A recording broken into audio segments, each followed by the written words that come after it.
short break, and then the second breakout start at 3:45, and after that we're through for this day.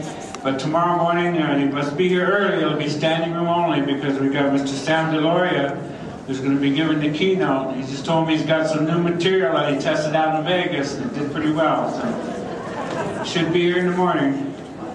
And then we're going to have some distinguishing law and ethics professors, Ray Cross and Marion Smith from the University of Montana School of Law, and then of course our wonderful breakout session. So be here tomorrow. Right now I'd like you to welcome a lady who wears many hats. She's the director of the Aboriginal Education Research Center at the University of Saskatchewan and director of Comprehending and Nourishing the Learning Spirit Theme Bundle, Canadian Aboriginal Learning Knowledge Center.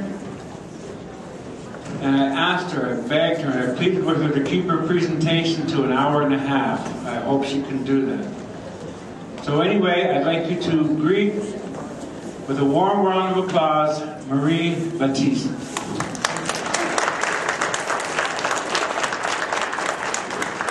Good afternoon, and thank you so very much. It's an honor to be here. I'd first like to acknowledge the territory of the Salish people, Coast Salish, not anywhere near the Coast Salish. Those are over BC, but the Salish.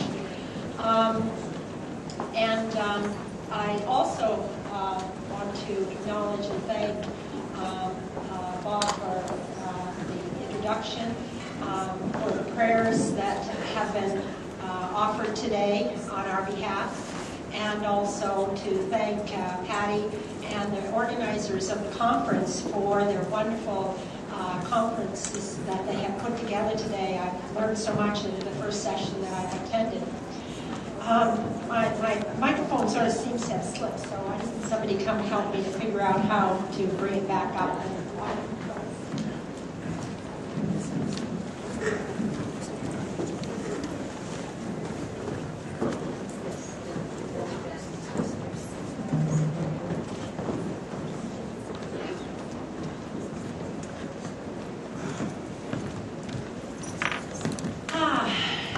It's a sort of a kind of thing to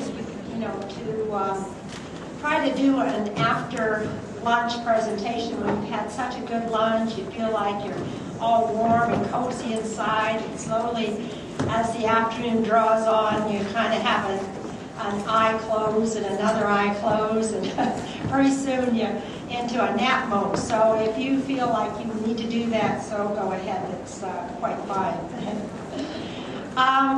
I want to start by just also acknowledging that I had a title for this presentation that was in the booklet, and as I had a chance to talk to Patty about the whole thing, I decided to change a bit of that to reflecting some of the work that I've been doing in the area of Indigenous knowledge and protection of Indigenous knowledge. So I call this Protecting Indigenous Knowledge, Global, Collective, and Personal. As I noted in my acknowledgments, I also wanted to take note of who I am, and I'm not sure that all of you are familiar with my part of the country. I'm in very beautiful mountainous country here in Montana. It's a beautiful, beautiful place. But where I come from is I'm a Mi'kmaq from the east coast of Nova Scotia. And my land and territories are among the 5 provinces of eastern Canada. That is Nova Scotia, Prince Edward Island, New Brunswick, Newfoundland, and Quebec. And our land base is called Mi'kmaq, and those are 7 districts of our Mi'kmaq. And I live in Unama'ki, and Unama'ki is the land of the fog, which is on the very far end of Nova Scotia.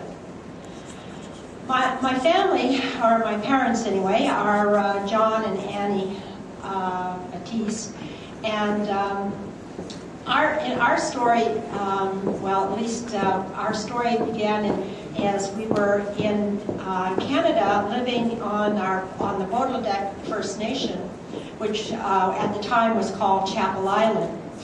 And in the mid-40s, the federal government decided that they would remove all of the First Nations peoples in that territories in Nova Scotia from their self-sustaining territories and move them onto Indian reservations.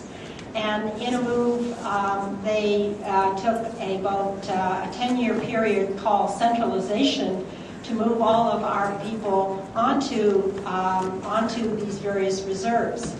And as they, part of the enticement process was that they would build people houses, they would build them homes, they would build schools and churches, health facilities, and so on, as a way of bringing all of those people together. And my family moved as the housing construction started.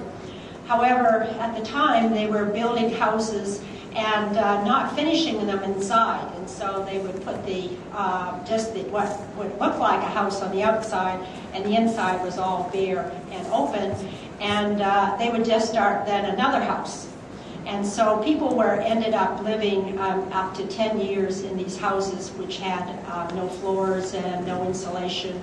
And eventually these houses were built with green lumber, so the green lumber dries, and then there's spaces in between the floors and everywhere, and they're very drafty. So my father, after being in that situation, living, he doubled up living with cousins, and they lived there, on the reserve until they decided that he would go and try to earn some money in the United States.